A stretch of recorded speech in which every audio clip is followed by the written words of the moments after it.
मी doctor Swapna Athavale, plastic surgeon Pune. आज आपण माहिती करून घेऊया वेगवेगळ्या प्रकारच्या बर्न्स इंजुरीनंतर। बर्न्स म्हणजे भाजलेल्या रुग्णांचे वेगवेगळ्या प्रकारे कसे उपचार केले जातात आणि ते भाजलेला जो भाग आहे तो लवकरात लवकर कसा भरून येईल आणि त्याचे कमीत कमी डाग कसे राहतील ह्याच्याबद्दल आपण माहिती करून घेऊया। बर्न्सचे वेगवेगळे प्रकार आहेत की कशामुळे भाजतं, ह्याच्याप्रमाणे आपल्याला ते किती डेप्थनी भाजलेला प्रकार आहे आणि त्याच्याप्रमाणे आपलं ट्रीटमेंट मध्ये वेगवेगळ्या प्रकारे टेक्नॉलॉजी वापरून ते आपल्याला भरून आणायला लागते ती जखम। तर बर्न्सचे 4 ग्रेडिंग आहेत, ग्रेड 1, 2, 3, 4 बर्न्स। ग्रेड 1 बर्न्समध्ये आपली स्किन फक्त लाल होते पण इंटॅक्ट राहते। ग्रेड 2 बर्न्समध्ये स्किनला बॉईल येतात, युजली बॉइलिंग वॉटर अंगावर पडल्यामुळे होणारे हे जे बर्न्स असतात त्याला ग्रेड 2 बर्न्स म्हणतो आपण। त्याच्या स्किनला बबल येतो, त्याच्या खाली पाणी साठलं जातं आणि ती स्किनचा पापुद्रा निघून जातो।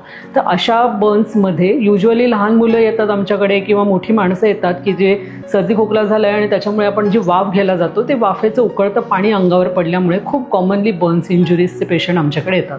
तर ह्या बर्न्स इंजुरीजला आपण काय करू शकतो, तर ह्या बर्न्स इंजुरीजची जी जळलेली स्किन आहे किंवा त्याला पाणी साठलेलं आहे त्याच्या खाली, ती स्किन आपण साफ करून त्याला आपण कोलॅजन ड्रेसिंग करू शकतो। तर कोलॅजन ड्रेसिंग करण्याचा काय फायदा आहे, तर कोलॅजन ड्रेसिंग केल्यामुळे हे बर्न्सचे वुंड आहे त्याचं पेन निघून जातं आणि ती जखम आहे ती साधारण 7 ते 8 दिवसात बऱ्यापैकी भरून येते। पहिलं ड्रेसिंग आपण युजली 1 वीक नंतर करतो आणि मग ते ड्रेसिंग चेंज नंतर 2 आठवड्यामध्ये पूर्णपणे ती जखम भरून येते आणि ही पूर्णपणे भरून आलेली जखम आहे ती ग्रेड 2ची बर्न्सची जी जखम आहे त्याचे घाव आपल्याला पूर्णपणे मिटून जाऊ शकतात। सो जितकी लवकर ही स्किन भरून येईल तितका घाव कमी होतो। ग्रेड 3 आणि ग्रेड 4 बर्न्स कधी दिसतात, जेव्हा मसल आणि बोनपर्यंत जी डीप इंजुरी असते।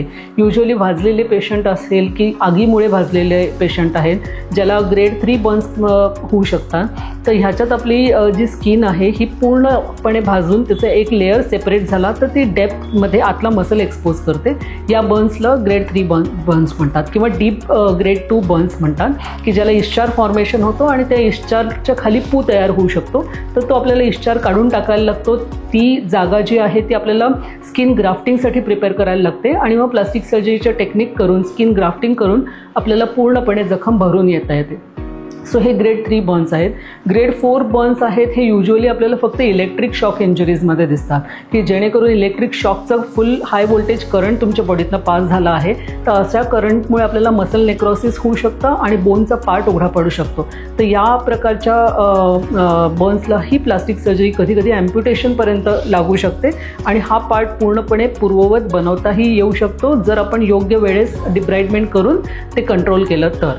सो असे 4 प्रकारे बर्न्स आहेत। वेगवेगळ्या प्रकारचे बर्न्सला वेगवेगळ्या प्रकारचे उपचार आहेत आणि काही पेशंट समजा बर्न्स होऊन गेलेले आहेत पूर्वी आणि ते सर्जिकल टेक्निकनी न भरता ड्रेसिंग टेक्निकनी भरून आलेले आहेत।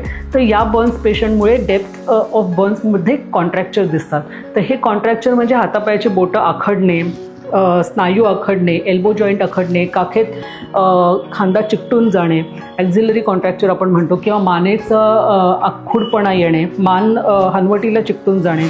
तर ह्या सगळ्या बर्न्स इंजुरीजमुळे झालेले कॉन्ट्रॅक्चर्स आहेत हे आपल्याला रिलीज करता येतात। ह्याला आपण मल्टिपल झेड प्लास्टिकचे टेक्निक वापरतो किंवा मल्टिपल फ्लॅप्स करून आपल्याला ती त्वचा सोडवल्यानंतर आपल्याला मांडीची स्किन काढून तिथे लावून स्किन ग्राफ्टिंग सर्जरी करून ही स्किन पूर्ववत बनवता येते किंवा आखडलेला स्नायू सोडवून त्याला परत प्लास्टिक सर्जरी करून स्किन बसवता येते आणि त्या स्नायूची कामं पूर्ववत करता येतात। सो आज आपण बघितलं की ॲक्यूट बर्न्स आणि क्रॉनिक बर्न्स। ॲक्यूट बर्न्स म्हणजे जळलेल्या किंवा भाजलेल्या रुग्णांची इमर्जन्सीमध्ये केलेली जी ट्रीटमेंट आहे त्याला ॲक्यूट बर्न्स म्हणतो किंवा मग जळलेली भाजलेल्या स्किन नंतर तुमचे स्नायू आखडलेले आहेत किंवा चेहऱ्यावर वण आलेले आहेत किंवा स्नायूंचे रेंज ऑफ मुवमेंट कमी झालेली आहे तर ती तुम्हाला पूर्ववत करता येते का, नक्की करता येते वेगवेगळ्या प्लास्टिक सर्जरीच्या टेक्निक वापरून। सो अधिक माहितीसाठी तुम्ही कॉन्टॅक्ट करू शकता doctor Swapna Athavale, plastic surgeon from Pune. Thank you.